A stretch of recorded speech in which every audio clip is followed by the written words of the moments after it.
नमस्कार, मैं डॉक्टर सीमा झा। अपने एनुअल प्रेडिक्शंस की सीरीज में आज मैं बात करूंगी अपने आखिरी जोड़े यानी मीन राशि के जातकों के बारे में। कैसा रहेगा उनका नया साल, क्या होगा उनके पारिवारिक जीवन में, कैसे रहेंगी आर्थिक स्थितियां, साथ ही करियर और पदोन्नति से संबंधित क्या सारी चीजें चेंज होंगी। आइए हम बात करते हैं। इसके पहले आप सबसे रिक्वेस्ट कि अगर आप हमसे नए जुड़े हैं और पहली बार मेरे इस चैनल को देख रहे हैं, kindly like and subscribe my channel. और अगर आप हमारे पुराने दर्शक हैं, kindly give your valuable feedbacks. यह जो कमिंग 2022 है that is very much favourable for Pisceans. इनके लिए करियर एस्पेक्ट बहुत अच्छा है, करियर बहुत शानदार रहने वाला है। साथ ही पदोन्नति की संभावना, वेतन वृद्धि की संभावना और आपके लव लाइफ और पारिवारिक जीवन में बेहद ढेर सारी खुशियां। स्वास्थ्य के दृष्टिकोण से भी ये उतना बुरा समय नहीं होगा या आपके लिए इतनी टफसम चुनौतियां नहीं आएंगी। बस थोड़े से केयर से आप चीजों से बाहर आ सकते हैं। सो ओवरऑल अगर मैं बात करती हूँ तो yes, coming 2022 is for you. हम शुरू करेंगे तो प्लैनेट्स के मूवमेंट्स को देखते हुए। और प्लैनेट्स के मूवमेंट की जब हम बात करते हैं तो 2022 ऐसे ही बड़ा स्पेशल सा हो जाता है, क्योंकि अप्रैल के मंथ में हम 4 बड़े गोचर देख रहे हैं, जिसमें ऑफ कोर्स मीन राशि के जातकों के राशि स्वामी यानी बृहस्पति का गोचर 13 अप्रैल को उनके स्व राशि में होगा। और यही वो सिचुएशन होगा जहां से आप अपने करियर को, आप अपने इकोनॉमिक फ्रंट को या अपने डिफरेंट एस्पेक्ट्स पे अपनी वृद्धि को देख पाएंगे।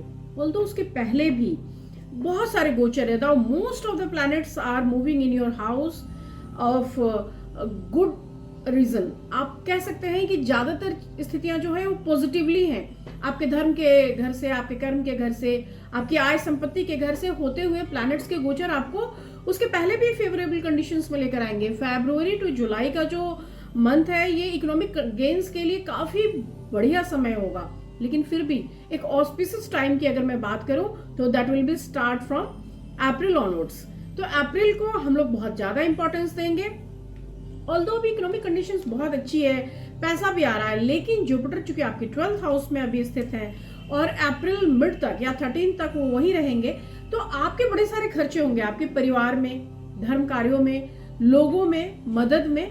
सो you are expending for good cause. मैं ये नहीं कह रही कि आपका जो खर्च है वो लग्जरीज पर है या आपके गलत व्यसनों पर है, लेकिन खर्च होगा और ये खर्च बड़ा होगा।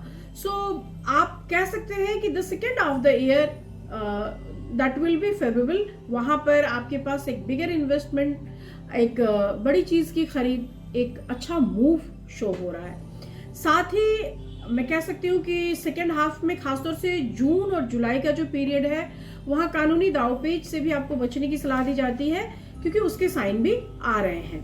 अप्रैल मई में आपको कोशिश करनी होगी कि थोड़ा सा चीजों को लेकर नए तरीके से हम सोचें, क्योंकि यह जो समय होगा यहाँ पर गुड गेन्स हैं और वहां पर आपको रुक कर प्लानिंग करने की जरूरत होगी।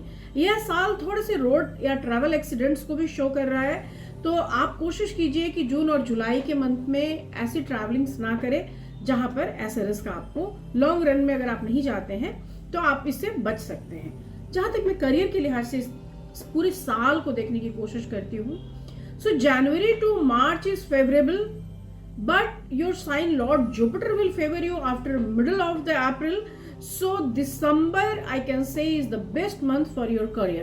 यहाँ पर मीन राशि के जातकों को या उनके नौकरी पेशा जातकों को हम कह सकते हैं कि जो स्टार्ट ऑफ द ईयर है वहां पर सकारात्मक उपलब्धियां तो हैं, लेकिन वो इतनी प्रोमिनेंटली नहीं दिख रही कि आप कुछ नया कर रहे हैं या आपके सैलरी में कोई बड़ा इजाफा हो जा रहा है या आपको कोई प्रमोशन मिल रहा है। लेकिन अप्रैल ऑनवर्ड्स ये चीजें होंगी और दिसंबर में निश्चित तौर से आप अपने करियर में एक बहुत पॉजिटिव ग्रोथ देखेंगे और इट में कि कोई एक बड़ा चेंज भी वो लेकर आए। सो I can say December is the best month for career progress और एनी काइंड ऑफ अचीवमेंट्स और फॉर योर करियर ग्रोथ। सितंबर और अक्टूबर के मंथ को अगर हम देखने की कोशिश करते हैं, that is your third quarter. So in third quarter आपके लिए लव लाइफ का एक बड़ा अच्छा साइन है।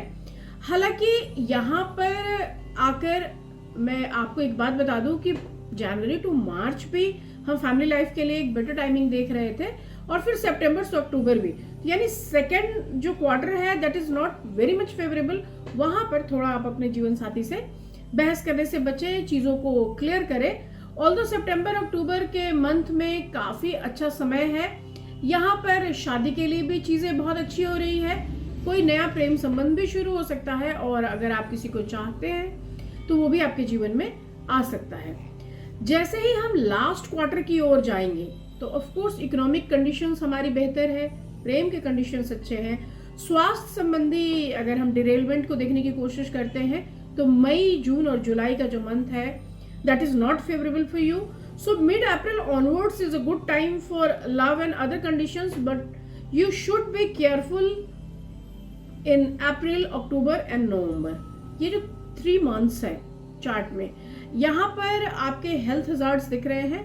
हालांकि वो थोड़े से कॉशियस रहने से, फूड हैबिट्स को कंट्रोल करने से और एक्सरसाइजेस करने से आप इसे पार पा जाएंगे। सो ये बहुत सीरियस इंडिकेशंस नहीं है, इसलिए इसके लिए आपको बहुत ज़्यादा परेशान होने की ज़रूरत नहीं पड़ेगी।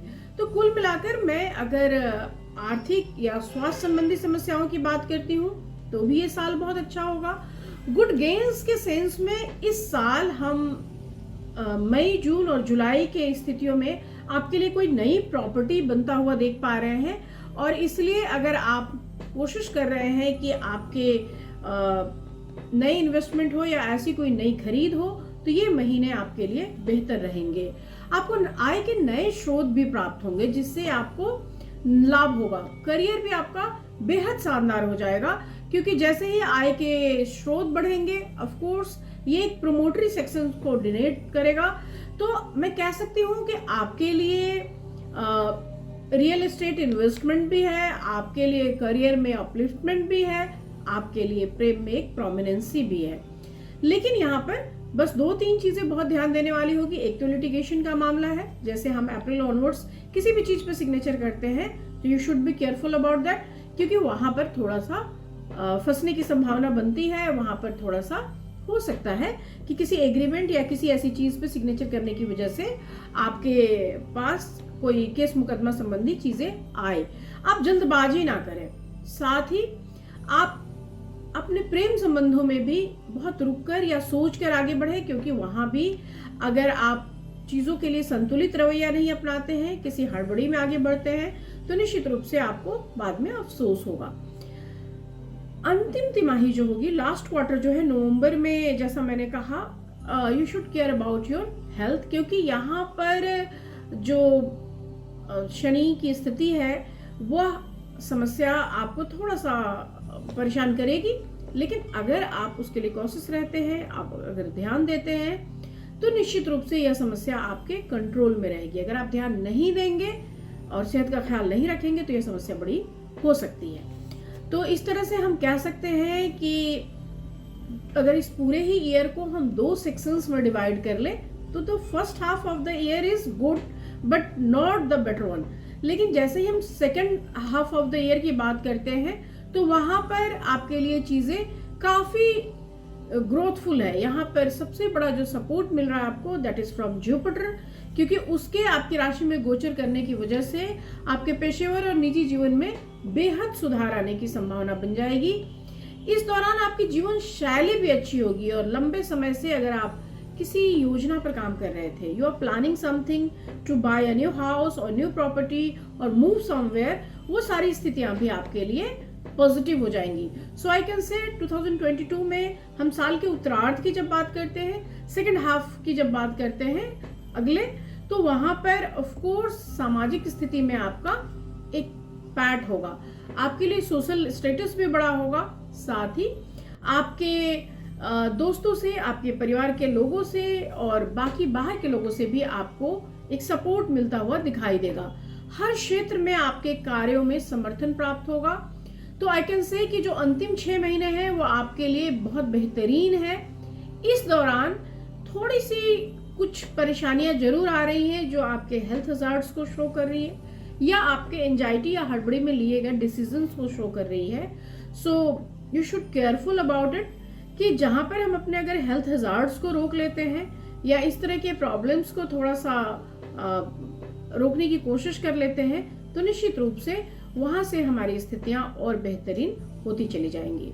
तो मीन राशि के जातकों के लिए 2022 का जो ये साल है वो मेमोरेबल होगा कई सारे कंडीशंस में, लेकिन सबसे ज्यादा मेमोरेबल होगा कि यह जो साल है वो मैं कह सकती हूँ कि the second half of the year favours spiritual interest. तो आप बहुत ज़्यादा स्पिरिचुअली भी खुद को ग्रूम करता हुआ देख रहे हैं, और स्पिरिचुअली बढ़ना जीवन में मैं मानती हूँ कि सबसे बड़ी उपलब्धि है। तो इस हिसाब से सन 2022 आपके जीवन का यादगार समय साबित होगा। आप स्पिरिचुअली भी खुद को ग्रोथ करता हुआ, ग्रूम करता हुआ महसूस करेंगे, और आर्थिक और करियर के फ्रंट पे भी आप ग्रूम करेंगे। बच्चों का स्वास्थ्य ठीक बना रहेगा, और जीवन साथी के साथ प्रेम संबंधों में आप उत्कृष्टता का अनुभव करेंगे। तो ढेर सारी शुभकामनाएं मीन राशि वालों के लिए। मैं अपने अदर वीडियोस में आपसे मिलती रहूंगी। तब तक नए साल की शुभकामनाओं के साथ शुभ विदा। नमस्कार।